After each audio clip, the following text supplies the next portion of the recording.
Good morning, 9th Standard English Medium, GT Sheikh Vidyalaya. Very warmful welcome again in video lecture series. Okay guys, today we learn subject Gujarati, lesson number 10, એ લોકો, written by Priyakant Maniyar. Priyakant મણિયારની આ એક બહુ જ સરસ રચના છે.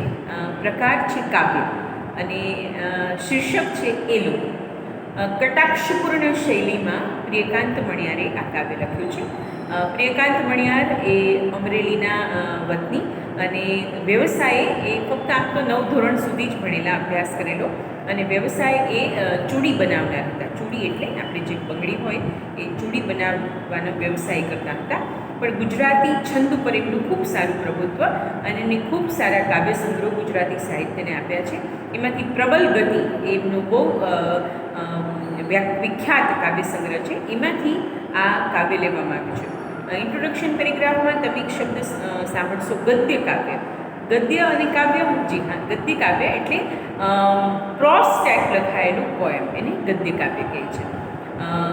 આમ એકદમ કલાત્મક કાવ્ય પ્રધાન રજૂઆત હોય, પણ તમે કાવ્ય વાંચો ને ત્યારે તમને એમ લાગે કે તમે કોઈ પેરેગ્રાફ વાંચો છો, એટલે એને ગદ્ય કાવ્ય એવું સ્વરૂપ આપ્યું છે. પ્રબલ ગતિ એમનો એ કાવ્ય સંગ્રહમાંથી આ એ લોકો કાવ્ય આપણા લેસન નંબર 10 રૂપે આપણી ગુજરાતીની ટેક્સ્ટ બુકમાં છે. અને સાહિત્ય અકાદમી દિલ્હીના પુરસ્કારથી પ્રિયકાંત મણિયાર વિભૂષિત છે. એટલે ખૂબ સરસ આ કાવ્ય આજે આપણે ભણવાનું છે. અને જ્યારે ઇન્ટ્રોડક્શન પેરેગ્રાફ આપવાશું ત્યારે આપણને ખબર પડે છે અથવા તમને ખ્યાલ આવશે કે કાવ્યનો વિષય અલગ જ છે. અહીંયા ભાવ, સંવેદના, પ્રેમ, સૌંદર્ય એવું કશું જ નથી, પણ એકદમ સમાજની વાસ્તવિકતાની ઉપર એટલો સચોટ ઘા કર્યો છે કવિએ, અને આપણી સામે સમાજની વરવી વાસ્તવિકતાનો પર્દાફાશ કરીને જેવું હોય એવું ચિત્ર મૂકી દીધું છે. એટલે એ લોકો એ વિશિષ્ટ કાવ્ય છે, આપણને યાદ રહી જાય એવું કાવ્ય છે. હંમેશા સારું જોવાનું ટેવાયેલા આપણે લોકો જ્યારે સમાજની વરવી વાસ્તવિકતા આપણી સામે આવે છે ને, ત્યારે આપણે ચોંકી ઉઠીએ છીએ કે આવું હોય. જી હા, આવું હોય.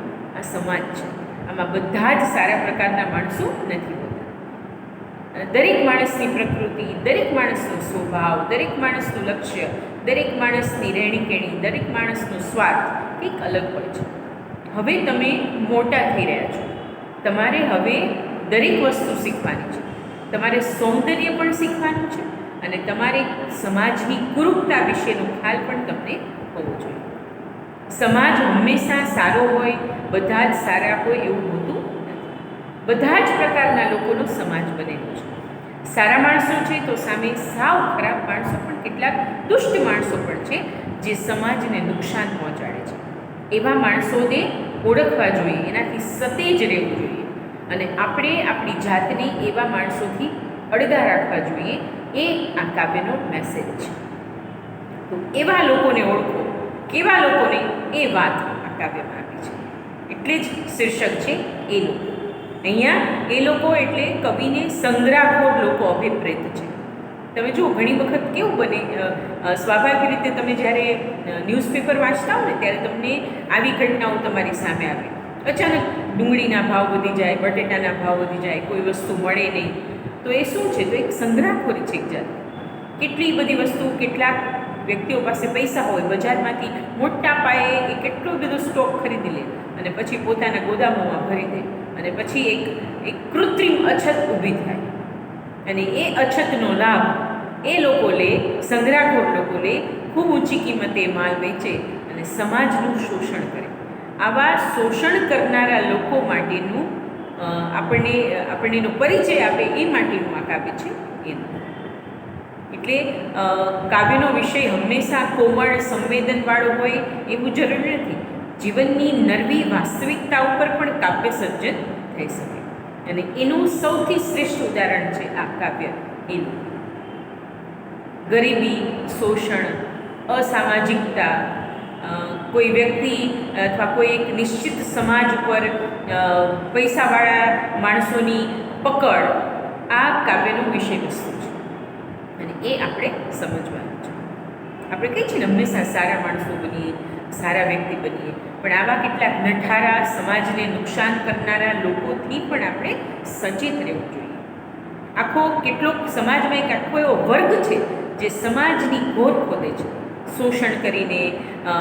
ગમે એમ આપણે વારંવાર એક શબ્દ સાંભળીએ છીએ હંમેશા કે કોઈ વ્યક્તિ દ્વારા કોઈ વ્યક્તિનું શોષણ થતું હોય, અથવા મારપીટ થતી હોય, અથવા લૂંટફાટ થતી હોય, અથવા કરપ્શન થતું હોય.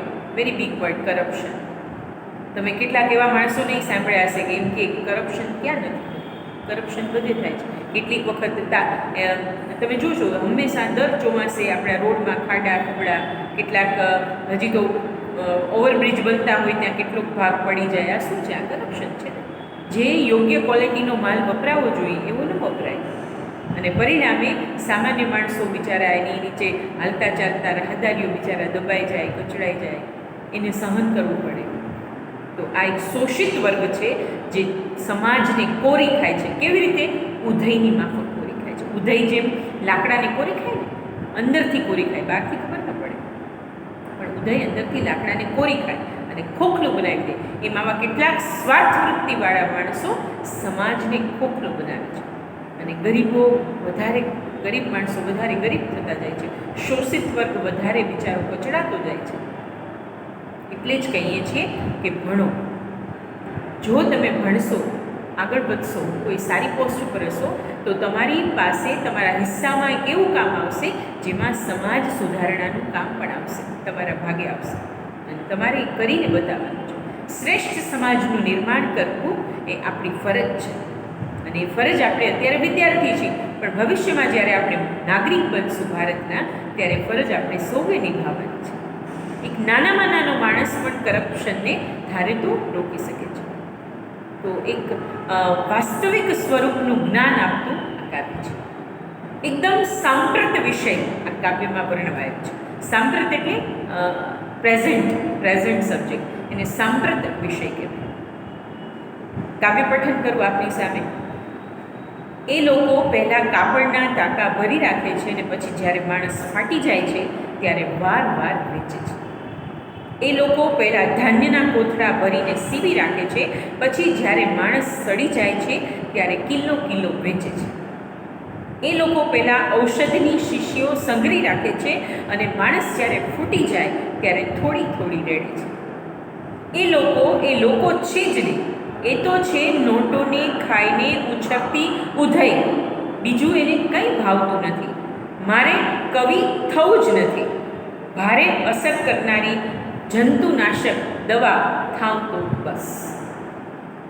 છેલ્લી પંક્તિમાં કવિએ પોતાના હૃદયનો આક્રોશ કેટલી સચોટ રીતે વ્યક્ત કર્યો છે કે મારે કવિ થવું જ નથી, ભારે અસર કરનારી જંતુનાશક દવા થાવ તોય બસ. એકદમ સાંપ્રત સમસ્યાને આપણી સામે ઉજાગર કરતું આ કાવ્ય, અત્યંત વાસ્તવિક પરિસ્થિતિને વર્ણવતું આ કાવ્ય.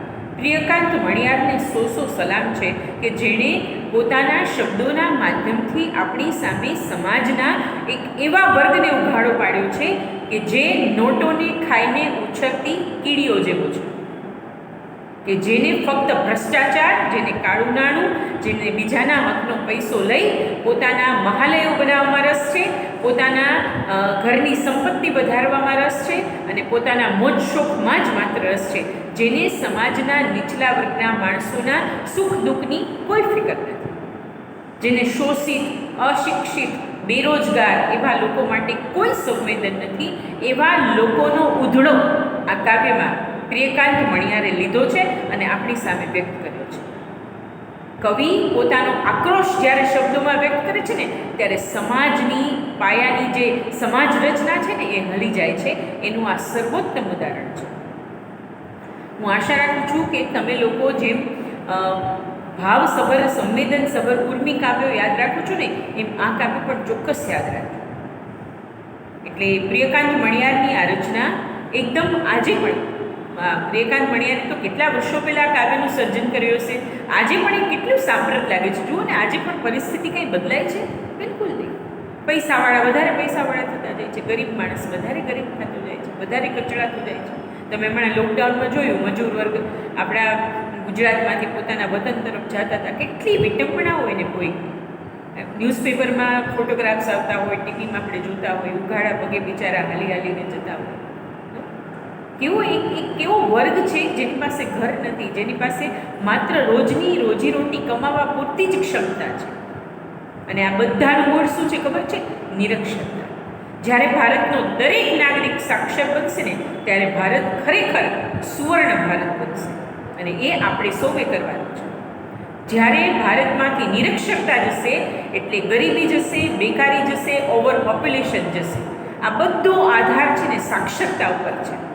એટલે જ ગવર્મેન્ટ તો કે જ છે, પણ આપણે પણ કેટલાક માણસો તો હવે જાગૃત થઈ ગયા છે જે સમાજની આવી સેવા કરે છે. લોકોને કપડાં પહેરવા માટે કપડાં, ખાવા માટે રોટી, રહેવા માટે મકાન, એ બધું આવશ્યક છે. પણ આજના જમાનામાં આવશ્યકતા છે સાક્ષરતા. મજૂર ભણેલો ગણેલો પણ હોવો જોઈએ. એવું નથી ભણેલો ગણેલો માણસ મજૂરી ન કરી શકે, એ પણ કરી શકે. પણ ભણતર છે એ આવતીકાલનું ભવિષ્ય છે અને હોવું જ જોઈએ. એટલે જ આપણે ત્યાં આપણા ભારતમાં દરેક બાળકને ભણવાનો અધિકાર સરકારે આપ્યો છે. એટલે તો પ્રાથમિક શિક્ષણ ફ્રી ઓફ કર્યું છે કે દરેક વ્યક્તિને, દરેક બાળકને સાક્ષર થવાનો અધિકાર છે.